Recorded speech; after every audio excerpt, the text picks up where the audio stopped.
खत्म हुआ देश का इंतजार, आ गया लोकतंत्र का त्योहार, आ गई चुनाव की घड़ी, सबके दिल की धड़कनें बढ़ी। लोकसभा चुनाव के साथ ही 4 राज्यों में विधानसभा चुनाव का भी काउंटडाउन शुरू हो गया है। अगले कुछ घंटों में चुनाव आयोग वोटिंग से लेकर काउंटिंग तक की सारी जानकारी बताने वाला है। मुख्य चुनाव आयुक्त राजीव कुमार की अगुवाई में नवनियुक्त चुनाव आयुक्त ज्ञानेश कुमार और सुखबीर सिंह संधू ने प्रेस कॉन्फ्रेंस बुलाई है। 16 मार्च को दोपहर 3 बजे चुनाव आयोग लोकसभा चुनाव के साथ साथ 4 राज्यों में होने वाले विधानसभा चुनाव की तारीखों का ऐलान करेगा। सूत्रों की माने तो इस बार भी लोकसभा चुनाव 7 से 8 चरणों में कराए जा सकते हैं। पहले की तरह आंध्र प्रदेश, ओडिशा, अरुणाचल प्रदेश और सिक्किम में लोकसभा के साथ ही विधानसभा चुनाव भी होंगे। इन राज्यों में होने वाले चुनाव से जुड़ी जानकारी भी इलेक्शन कमीशन सामने रखेगा। आपको बता दें कि पिछली बार 2019 में लोकसभा चुनाव 7 चरणों में कराए गए थे। उस चुनाव के वक्त देश में 91 करोड़ मतदाताओं में से 67% ने वोटिंग की थी और नतीजों में बीजेपी को 303 सीटों पर जीत मिली थी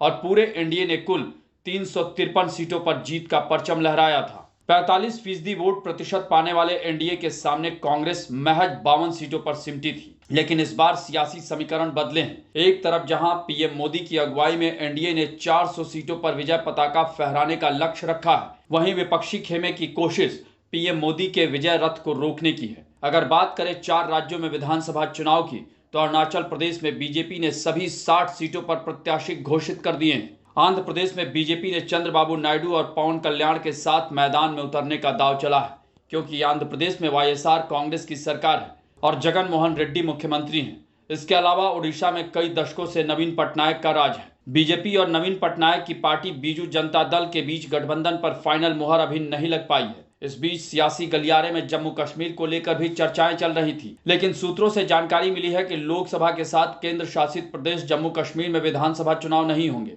आपको बता दें कि इस बार लोकसभा चुनाव में 96 करोड़ 88 लाख मतदाता वोटिंग कर अपनी सरकार चुनेंगे, जिसमें 49 करोड़ 72 लाख पुरुष मतदाता हैं, तो 47 करोड़ 15 लाख महिला वोटर हैं। इस चुनाव में सबसे ज्यादा राम मंदिर, विकास, परिवारवाद, भ्रष्टाचार, बेरोजगारी और जातिगत जनगणना जैसे बड़े मुद्दों को लेकर राजनीतिक पार्टियां मैदान में हैं। बुलंद भारत टीवी, ताकत आपकी।